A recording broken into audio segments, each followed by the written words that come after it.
Hello friend, guarantee success YouTube চ্যানেলে তোমাদের সবাইকে স্বাগত। আমি আছি পার্থ, তোমাদের সাথে আজকে আলোচনা করব ইন্ডিয়ান রিভার সিস্টেম। তো ফ্রেন্ড, এর আগে তোমাদের পরপর দুটো চ্যাপ্টার কমপ্লিট করানো হয়ে গেছে। ভারতের ভূগোল কমপ্লিট করানো হয়ে গেছে। সেকেন্ড যেটা হচ্ছে ফিজিওগ্রাফি, ইন্ডিয়ান ফিজিওগ্রাফি যেটা আছে সেটা কমপ্লিট করা হয়ে গেছে। সেটা হচ্ছে সবথেকে একটা বড় চ্যাপ্টার, এই দুটো কমপ্লিট করা হয়েছে। এরপর এসসি কোথায় না আছে, Indian river system SC.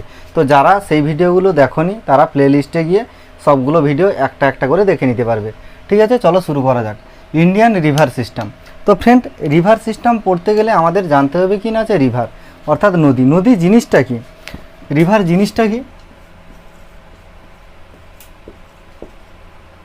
What is river? River জিনিসটা কি? নদী হচ্ছে প্রকৃতির দ্বারা নির্মিত এক জলপ্রবাহ, তাকে আমরা নদী বলবো। যেমন কি না আছে,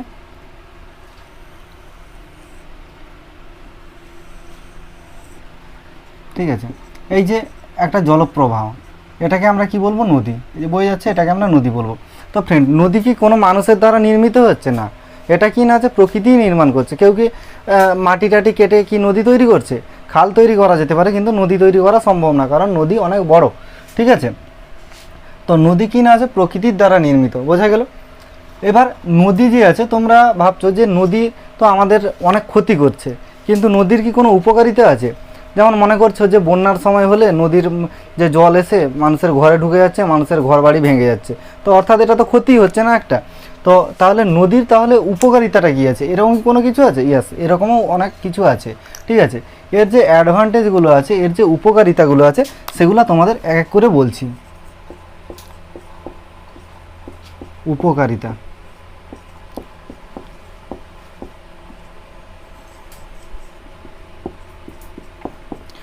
ফ্রেন্ড, নদী যখন বয় সে নিশ্চয়ই তার কাছ থেকে মানে যে অবশিষ্ট পদার্থ, অর্থাৎ এই যে নদীর সাইডে সাইডে নুড়ি কাঁকর বালি ইত্যাদিগুলি বহন করে নিয়ে চলে যাচ্ছে। ঠিক আছে, যখন বহন করে নিয়ে আসে সেগুলো তো এক সময় এসে সাইডে সাইডেই জমা করবে, নদীর সাইডে সাইডেই জমা করবে। অর্থাৎ যখন নদীর সাইডে সাইডে প্রত্যেক বছর একটু একটু করে জমা করতে থাকবে, তখন কী হবে না আছে নদীর সাইডটা পলি সঞ্চয় করবে। যখন নদীর সাইডে পলি সঞ্চয় হবে, তাহলে চাষবাস ভালো হবে, অর্থাৎ ফার্টাইল সয়েলের একটা সম্ভাবনা দেখা যেতে পারে। তাহলে কি না আছে এর উপকারিতা হচ্ছে যে পার্শ্ববর্তী যেসব জমিনগুলো আছে নদীর কাছাকাছি, তাহলে সেগুলো কি ভালো হবে না আছে, প্রথম কথা চাষ ভালো হবে, চাষ ভালো হবে। এবার দ্বিতীয় ব্যাপারে আসি, যারা নদীর কাছাকাছি জমিন মানে নদীর কাছাকাছি যাদের বাড়ি আছে বা আছে, যারা নদীর ওপর নির্ভর করে চলে, তাদের কিভাবে উপকারিতা হয়? তাদের হচ্ছে তারা মাছ ধরতে পারে, নদী থেকে মাছ সংগ্রহ করতে পারে, তাদের জীবনযাপন বেটার করার জন্য নদী থেকে অনেকে মাছ ধরে, মাছ বিক্রি করে তাদের সংসার চালায়। তাহলে দ্বিতীয় উপকার যেটা হচ্ছে মাছ, তাদের হচ্ছে মাছের একটা উপকারিতা হবে, মাছ পাবে বেশি, মাছ ধরে তারা সংসার চালাতে পারে। ঠিক আছে, আর কি হতে পারে? তৃতীয় ব্যাপার হচ্ছে যাদের বাড়ি হচ্ছে নদীর ধারে বা হচ্ছে যাদের বাড়ি হচ্ছে নদীর কাছাকাছি, তারা কি করে নদীর জলটাকে তারা ক্যানেলের মাধ্যমে, এরকম ক্যানেলের মাধ্যমে তারা কি করে এক সাইডে নিয়ে চলে আসে, মানে মাঝের দিকে নিয়ে চলে আসে। যখন মাঝের দিকে নিয়ে চলে আসবে, তখন যে পার্শ্ববর্তী জমিনগুলো, সেই জমিনগুলোতে সেচ করা খুব ইজি হবে। ঠিক আছে, তাহলে কি না আছে সেচের সুবিধা হবে, সেচ ব্যবস্থা সুবিধা হবে, সেচ ব্যবস্থা সুবিধা হবে। তাহলে বুঝতে পারছো তোমরা যে নদীর কতগুলো উপকারিতা আছে। প্রথম কথা কি না আছে, এই যে নদী যে আছে, নদীর মেন শাখা থেকে যখন তার সোর্স নিয়ে আসবে, তখন মানে শাখা নদী যখন নিয়ে চলে আসবে, তখন মানে যখন ক্যানেল করে যখন নিয়ে চলে আসবে জলটা, তখন তার সাইডের যে পার্শ্ববর্তী যেসব জমিনগুলো আছে সেগুলো চাষটা বেটারভাবে করতে পারবে। আরও কি করা যেতে পারে? আর যেটা করা যেতে পারে, তোমরা শুনেছো যে নদীর জলকে কাজে লাগিয়ে মানে হচ্ছে টারবাইন ঘুরিয়ে তারা জলবিদ্যুৎও তৈরি করতে পারছে, মানে হচ্ছে নদীর জলেও জলবিদ্যুৎ তৈরি করা যেতে পারে।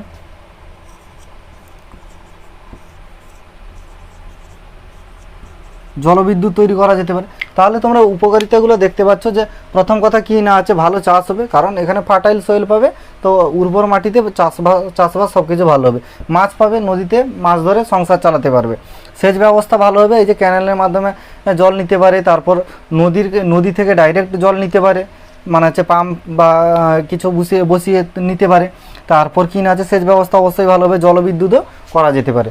এগুলো হচ্ছে কি না আছে নদীর সুবিধা। অনেকে নদী পড়ার সময় কিছু কিছু জিনিস তোমরা লক্ষ্য করতে পেরেছো, যে হয়তো কিছু কিছু টার্ম শুনেছো, কি না আছে শুনেছো, হয়তো মোহনা শুনেছো, শাখা নদী শুনেছো, উপনদী শুনেছো, তারপর উৎপত্তি স্থল শুনেছো, এইগুলো তোমরা শুনেছো। এইগুলো সম্বন্ধে একটু বলে নেই, যারা জানো তো খুবই বেটার, আর যারা জানো না তাদের জন্যই বলছি, তাদের জন্য খুবই উপকার হবে। ঠিক আছে, দেখো আরেকবার আমি করে দিই।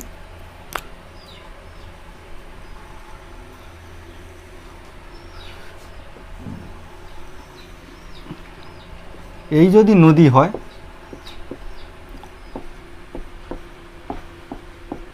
এটা হচ্ছে নদী, ঠিক আছে।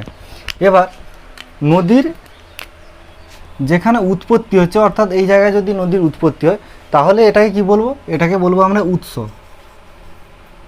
উৎস উৎস ঠিক আছে, উৎস বা হচ্ছে উদ্গম স্থল, উৎস বলবো। ইংলিশে যেটাকে বলবো কি না আছে সোর্স, সোর্স অফ রিভার। ঠিক আছে, তাহলে কি না আছে যেখানে তৈরি হচ্ছে নদীটা উৎপত্তি হচ্ছে সেটাকে আমরা উৎস বলবো। আর যে জায়গায় এসে পড়ছে, যে জায়গায় বলতে নদী এসে কোথায় পড়বে না আছে, যদি সমুদ্রে পড়ছে, ধরো এটা একটা সমুদ্র, ঠিক আছে, সমুদ্র আর হচ্ছে নদীর যে মিলনস্থল, সেটাকে আমরা কি বলবো?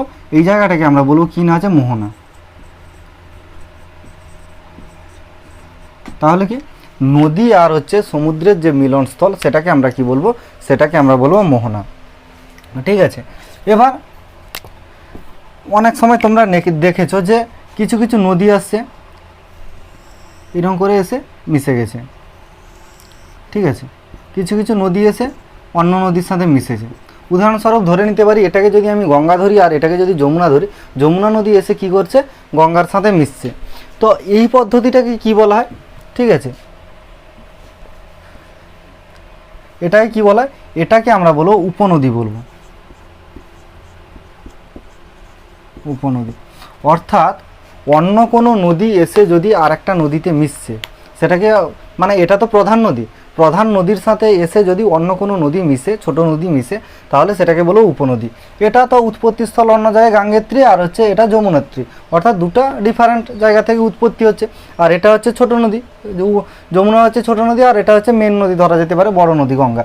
যার জন্য একটা ছোট নদী যদি এসে কোনো বড় নদীর সাথে মিলছে, সেটাকে আমরা কি বলবো? সেটাকে আমরা বলবো উপনদী, অর্থাৎ এটা হচ্ছে উপনদী।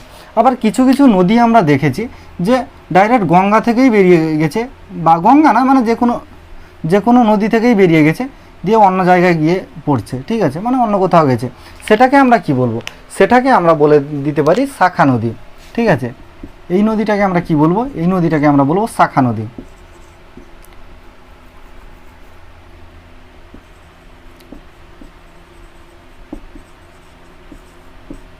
বোঝা গেল? উপনদী, শাখা নদী, উৎস, মোহনা, এগুলো তোমরা বুঝতে পারলে। তাহলে কি যেখান থেকে নদী তৈরি হচ্ছে সেটাকে বলবো আমরা উৎস। ঠিক আছে, যেখানে নদী আর সমুদ্রের মানে সমুদ্রের কাছে এসে যে নদীর মিলন হচ্ছে, সেটাকে আমরা কি বলবো? মোহনা বলবো। আর যেখান থেকে মানে অন্য কোনো নদী এসে যদি মেন নদীর সাথে মিশছে, তাহলে সেটাকে বলবো উপনদী। আর হচ্ছে মেন নদী থেকে যখন তার একটা সোর্স, অর্থাৎ তার একটা শাখা যখন বেরিয়ে যাচ্ছে, সেটাকে আমরা কি বলবো? শাখা নদী। বোঝা গেল? এই জিনিসগুলো বোঝা গেল? তারপর চলো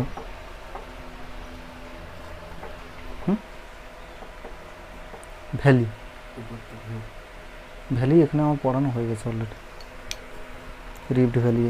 আচ্ছা, আরেকটা ব্যাপার তোমাদের বলে রাখি, ধরো এটা একটা নদী আর একটা নদী এলো, ঠিক আছে, হতে পারে এরকম হচ্ছে, যেমন হচ্ছে যেটা হচ্ছে সিন্ধু নদীর ক্ষেত্রে দেখা গেছে যে পরপর দুটো নদী, মানে অনেকগুলো নদী এরকম গেছে, তো এরকম নদী গেছে, মানে হচ্ছে ইন্দাস, ঝিলাম, চিনাব, রাবি, ব্যাস, সতলুজ, এইসব যে নদীগুলো গেছে। ঠিক আছে, নদীর মাঝে তো একটা গ্যাপ থাকছে, এটা যদি একটা নদী যায় আর এটাও যদি একটা নদী যায়, তার মাঝখানে তো কিছু সমভূমি থাকছে, আবার এটাও যদি একটা নদী যায়, মাঝখানে তো কিছু সমভূমি থাকছে। সেই সমভূমিকে আমরা কি বলবো? এই সমভূমিকে আমরা বলবো দোয়াব। তো যেটা ডিটেলভাবে পড়ানো হয়ে গেছে তোমাদের ফিজিওগ্রাফি চ্যাপ্টারটাতে, আর এটাতে তোমাদের সেটা আর কোনো কিছু বলবো না। আর যখন সিন্ধু সভ্যতা পড়াবো, সিন্ধু নদী পড়াবো, তখন হয়তো তোমাদের সাথে কিছুটা আবার আলোচনা করলেও করতে পারি, যাতে তোমাদের রিভিশন হয়ে যেতে পারে। ঠিক আছে, বোঝা গেল? এবার ফ্রেন্ড আমরা দেখব এই যে নদী যে উৎপত্তি হচ্ছে, নদীর বিভিন্ন রকমের ভ্যারাইটির টাইপ তোমরা দেখতে পাবে, ঠিক আছে, নদীর অনেক রকম জিনিস দেখতে পারবে।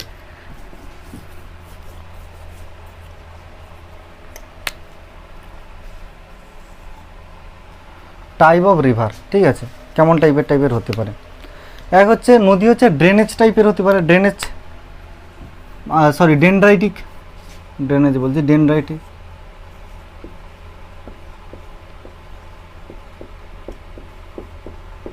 ডেনড্রাইটিক হতে পারে, ডেনড্রাইটিক হতে পারে। ডেনড্রাইটিক রিভারটা কি, আচ্ছা আরও লিখে দেই পুরোটা, তারপর আমি বলে দিচ্ছি। রেডিয়াল হতে পারে, রেডিয়াল টাইপের হতে পারে।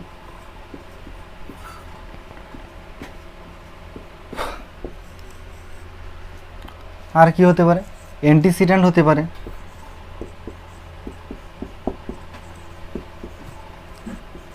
অ্যান্টিসিডেন্ট টাইপের হতে পারে।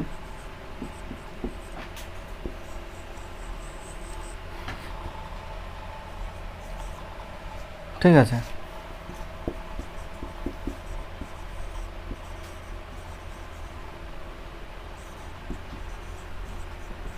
ট্রায়াঙ্গুলার টাইপের কিছুটা হতে পারে নদী। তো আসলে জিনিসগুলো কি সেগুলো আমরা ডিটেলে একটু দেখে নেব, ছবির মাধ্যমে দেখি যাতে বুঝতে সুবিধা হয় তোমাদের। প্রথম কিনা আছে অ্যান্টিসিডেন্টটা ধরি, মানে একটু সাজানো আমার ভুল হয়ে গেছে, কোনো অসুবিধা নেই, তোমাদের বোঝা নিয়েই মতলব। অ্যান্টিসিডেন্ট মানে হচ্ছে এটাই যে রিভার হিমালয় উৎপত্তি হওয়ার অনেক আগে থেকেই তৈরি হয়ে গেছে, তাকে আমরা অ্যান্টিসিডেন্ট রিভার বলবো। তো হিমালয় উৎপত্তি হওয়ার আগে যেগুলো হয়েছে সেগুলো কি অ্যান্টিসিডেন্ট রিভার, তো সেটা আমরা দেখে নিই। অ্যান্টিসিডেন্ট রিভারটা হচ্ছে কিনা যে হিমালয় উৎপত্তির আগে থেকে হয়েছে। উদাহরণ হিসাবে আমরা নিতে পারি যে কি না আছে, আচ্ছা এখানে আমরা লিখেই দিই যে হিমালয় তৈরির আগে,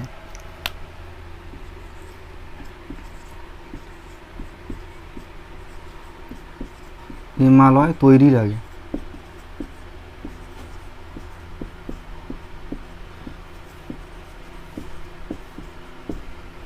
হিমালয় তৈরির আগে, অর্থাৎ কি না আছে অ্যান্টিসিডেন্ট টাইপটা কি না আছে হিমালয় তৈরির আগে হয়ে গেছে। উদাহরণ কি নিতে পারি, উদাহরণ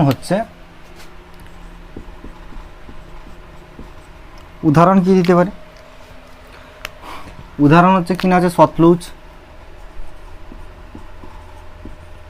যাকে আমরা কি বলবো না আছে শতদ্রু নদী, ঠিক আছে, সতলুজ হবে।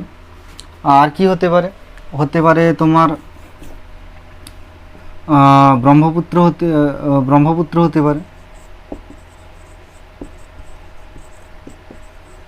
সতলুজ হবে, ব্রহ্মপুত্র হবে, ঠিক আছে, সিন্ধু হবে। আর কি হতে পারে, আর হতে পারে কালী রিভার হতে পারে। এইসব রিভারগুলো কি না আছে হিমালয় তৈরির আগে থেকে হয়ে গেছে। তাহলে বুঝতে পারছো যে কত আগে থেকে এগুলো ছিল, ঠিক আছে, হিমালয়ের অনেক আগে থেকেই তৈরি হয়েছিল। তারপর যখন এই যে ধরো নদী এরকম একটা তৈরি হয়েছিল অলরেডি, এর উপরে যখন হিমালয় তৈরি হবে, ঠিক আছে, এগুলো কিনা আছে কেটে একসময় বেরিয়ে পড়বে, এগুলো হিমালয় থেকে কেটে এরকম মাঝখান দিয়ে বেরিয়ে পড়বে, অর্থাৎ হিমালয় থেকে যাবে কিন্তু নদী বেরিয়ে যাবে, কারণ তাকে তো জলগুলোকে তো এক জায়গা থেকে বেরাতে হবে, তো সেই জন্য কিনা আছে সেগুলো বেরিয়েও পড়ে। বোঝা গেল, হিমালয় তৈরির আগে যেটা হচ্ছে সেটাকে বলা হচ্ছে অ্যান্টিসিডেন্ট রিভার। এবার কি, এবার দেখবো কি না আছে রেডিয়াল রিভারটা দেখে নেব। রেডিয়াল রিভারটা কি, রেডিয়াল রিভারটা হচ্ছে এই একটা, ঠিক আছে,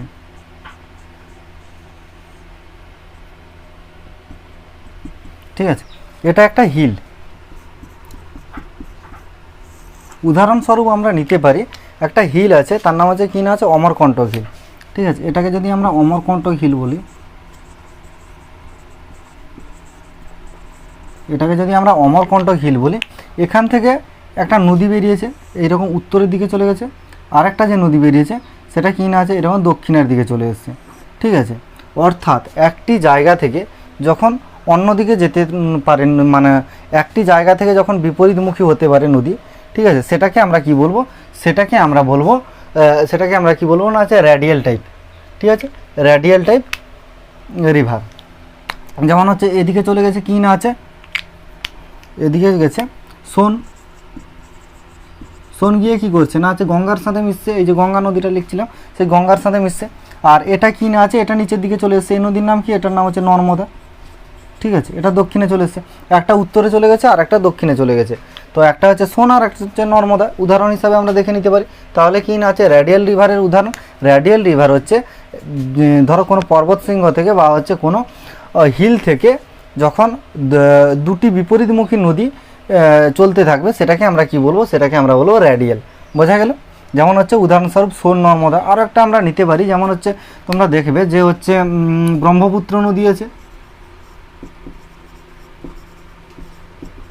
ব্রহ্মপুত্র আর কি ব্রহ্মপুত্র, তারপর আর এদিকে যেটা আছে সিন্ধু নদী আছে। দুটো কিন্তু একই জায়গা থেকে এসেছে, ঠিক আছে, এর উৎসস্থল কিন্তু একই জায়গায়, এক জায়গা থেকে বিপরীতমুখী নদী চলে গেছে। একটা কোথায় গেছে, একটা হচ্ছে এইদিকে এদিকে পশ্চিমে গেছে, আর একটা ব্রহ্মপুত্র নদী কোথায় পূর্ব এসছে, সিন্ধু নদী পশ্চিমে এসছে আর হচ্ছে ব্রহ্মপুত্র পূর্বে, অর্থাৎ বিপরীত ডাইরেকশানে যাচ্ছে। তো সেটাকে আমরা কি বলবো, সেটাকেও আমরা বলবো কিনা আছে রেডিয়াল টাইপ, ঠিক আছে। রেডিয়াল টাইপের উদাহরণ তোমরা পেলে দুটো, কিনা আছে ব্রহ্মপুত্র আর হচ্ছে সিন্ধু, আর এদিকে হচ্ছে কিনা আছে নর্মদা সোন। বোঝা গেল? এটা হলো। তারপর কি না আছে ডেনড্রাইটিক, ডেনড্রাইটিক টাইপটাই আমরা দেখে নেব। ডেনড্রাইটিক টাইপ হচ্ছে এই ধরো একটা নদী গেছে, ঠিক আছে, এই নদী থেকে আর একটা শাখা বেরিয়েছে, তারপরে এখানে একটা গেছে, তারপর আবার এইরকম একটা গেছে, আবার এখান থেকে আবার একটা গেছে, আবার এইরকম একটা গেছে, আবার এখান থেকে একটা, আবার এরকম থেকে একটা, ঠিক আছে, ঠিক আছে। অর্থাৎ বলা যেতে পারে যে একটি শাখা থেকে যে হাজার হাজার শাখায় পরিণত হবে, অর্থাৎ কিনা আছে একটা অস্বস্ত গাছের ঝুড়ি যেরকম হয় সেই রকম হয়ে যেতে পারে, ঠিক আছে। সেটাকে আমরা কি বলবো, সেটা হচ্ছে ডেনড্রাইটিক সিস্টেম, ঠিক আছে। ডেনড্রাইটিক সিস্টেমটা কী জিনিস না আছে, একটি শাখা থেকে অনেক রকমের নদী বেরাবে, ঠিক আছে, ছোটো ছোটো ছোটো ছোটো অনেক বেরাবে, যেটা দেখতে মনে হবে যেন বট গাছের শাখা, বট বা অস্বস্ত গাছের শাখা, ঠিক আছে। এটাকে আমরা কি বলবো, সেটাকে আমরা বলবো ডেনড্রাইটিক সিস্টেম। ডেনড্রাইটিক সিস্টেমের উদাহরণ আমরা কি দিতে পারি, ডেনড্রাইটিক সিস্টেমের উদাহরণ দিতে পারি হচ্ছে গঙ্গা নদী। গঙ্গা নদীর তোমরা দেখতে পাবে যে অনেক শাখা বেরিয়ে গেছে, ঠিক আছে, যেটা গঙ্গা যখন পড়াবো তখন তো ভালোভাবে পড়াবোই, ঠিক আছে। গঙ্গা নদীর অনেক শাখা বেরিয়ে গেছে যেগুলো হচ্ছে ডেনড্রাইটিক সিস্টেমের মধ্যে পড়ছে। বোঝা গেল তাহলে? এবার হচ্ছে ট্রায়াঙ্গুলার। ট্রায়াঙ্গুলার টাইপটা কী জিনিস, ট্রায়াঙ্গুলার টাইপটা হচ্ছে এই একটা নদী গেছে, ঠিক আছে, এই একটা নদী যাওয়ার পর সে নদী কী করছে না আছে এইরকম বেঁকে গেছে, এরকম আঁকার পর আবার সোজা আছে, আবার এইরকম চলে আসছে, আবার এইরকম আসছে হয়তো, আবার এইরকম চলে আসছে, আবার এইরকম যাচ্ছে, আবার এরকম, অর্থাৎ কী না আছে সোজাভাবে যাচ্ছে না, বিভিন্ন ধরনের তার সাইড চেঞ্জ করে করে করে করে করে যাচ্ছে। সেটাকেই আমরা কি বলবো, সেটাকে বলবো আমরা ট্রায়াঙ্গুলার টাইপ। বোঝা গেল? তাহলে নদীর আমরা এই টাইপগুলো দেখলাম, কী দেখলাম, ডেনড্রাইটিক টাইপ, রেডিক্যাল টাইপ, আর হচ্ছে অ্যান্টিসিডেন্ট টাইপ, আর হচ্ছে ট্রায়াঙ্গুলার টাইপ, ঠিক আছে। এগুলো তোমরা বুঝতে পারলে। চলো পরবর্তী কিছু দেখা যাক। আচ্ছা, এবার আমরা দেখব যে ম্যাপের মাধ্যমে আমরা দেখে নিই, ঠিক আছে।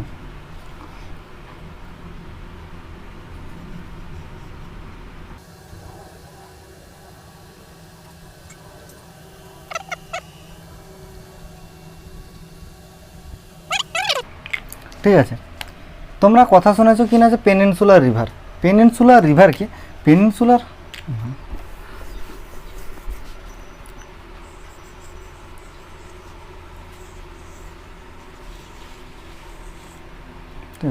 পেনিনসুলার রিভার কি, পেনিনসুলার রিভার হচ্ছে যার তিন দিক থেকে জল দ্বারা ঘেরা। এদিকে আছে কি, এদিকে আছে আরব সাগর, আর এদিকে কি আছে না আছে বে অফ বেঙ্গল। আমি ছোট করে যাতে হয় সেটা করছি। এটা কিনা আছে বে অফ বেঙ্গল, মানে হচ্ছে বঙ্গোপসাগর, এটা হচ্ছে আরব সাগর, এটা হচ্ছে বঙ্গোপসাগর। তো অর্থাৎ এদিকটা তো পুরো জল, ঠিক আছে, বদ্বীপ তো এদিকে আছে সেটা আলাদা ব্যাপার, ঠিক আছে, এটা তো হচ্ছে পুরো জল, এদিকে আরব সাগর আর এদিকে বঙ্গোপসাগর, ঠিক আছে। তাহলে কি না আছে এর স্থলভাগটা কোন দিকে, শুধু এই দিকে স্থলভাগ, এদিকে যদি স্থলভাগ দেখা যায় তার হচ্ছে এই দিকে, অর্থাৎ একদিকে স্থলভাগ এদিকে। তাহলে কি না আছে এর এদিকেও জল, এদিকেও জল, আর হচ্ছে এদিকেও জল, ঠিক আছে, অর্থাৎ তিন দিকে জল।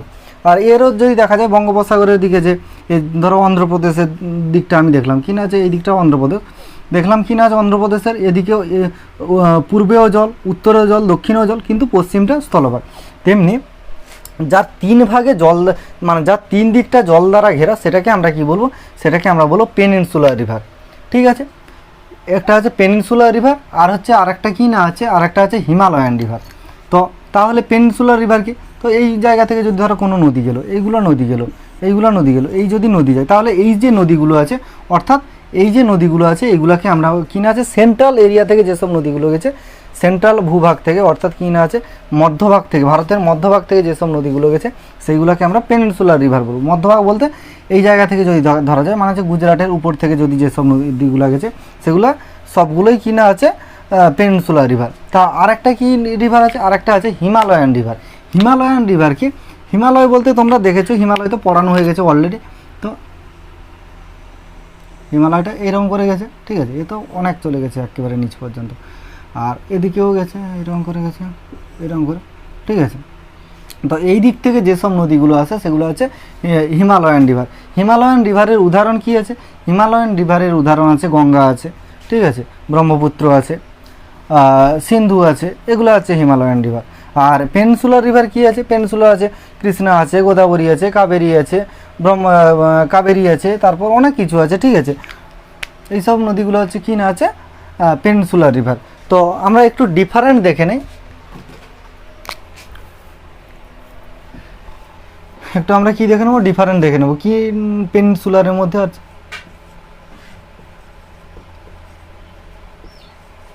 পেনিনসুলা একটা ডিফারেন্ট দেখে নেব, আর একটা কি দেখবো, আর একটা আছে কি না আছে হিমালয়ান দেখবো।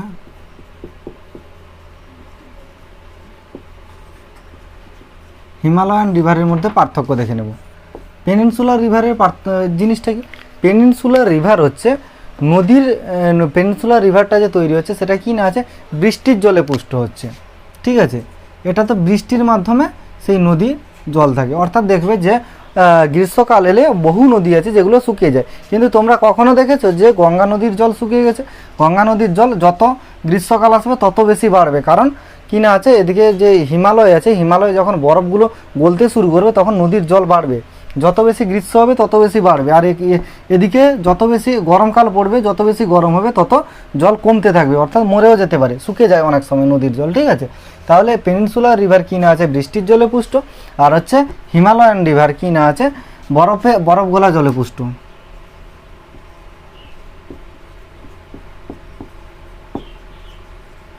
বরফ গলা জলে পুষ্ট, ঠিক আছে। এর উদাহরণ আমরা কি দিতে পারি, এর উদাহরণ দিতে পারে কি না আছে গোদাবরী,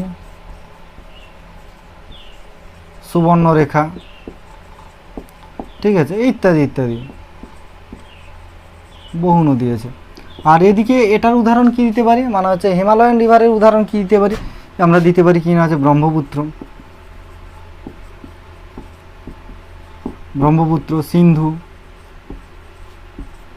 গঙ্গা, এইগুলো হতে পারে, ঠিক আছে, এইসব নদীগুলো হতে পারে। এবার এই যে নদী আছে পেনিনসুলার যে রিভার আছে, সরি পেনিনসুলার বলছে, এই যে এটা যে আছে হিমালয়ান রিভার, এ কিন্তু ডেল্টা বানায়, ঠিক আছে, ডেল্টা, ডেল্টা মানে হচ্ছে বদ্বীপ। বদ্বীপ জিনিসটা কি, বদ্বীপ জিনিসটা হচ্ছে যে যে মেন ভূখণ্ডের চারিদিকে, অর্থাৎ এটা যদি বদ্বীপ হয় তার চারিদিক কিন্তু জল দ্বারা ঘেরা থাকবে, ঠিক আছে, সেটাকে বদ্বীপ বা আইসল্যান্ড আমরা বলবো, ঠিক আছে।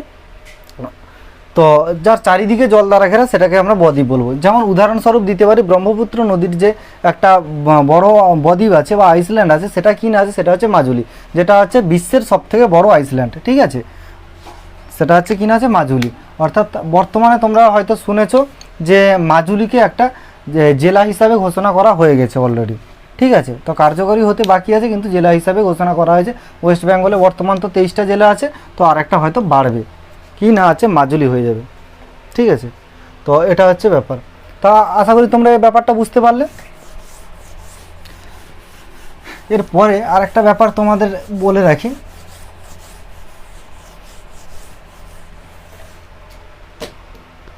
যে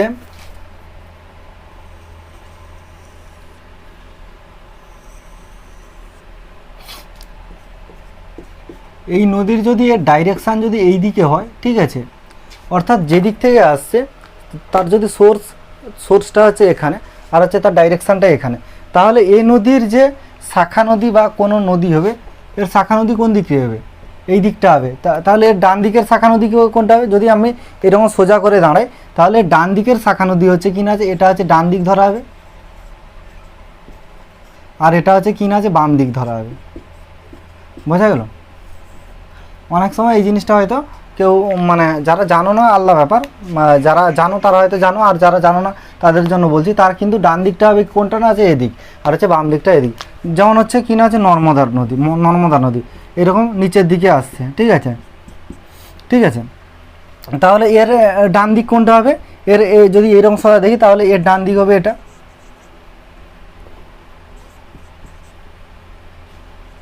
এটা ডান দিক হবে, আর এটা কিনা আছে বাম দিক হবে।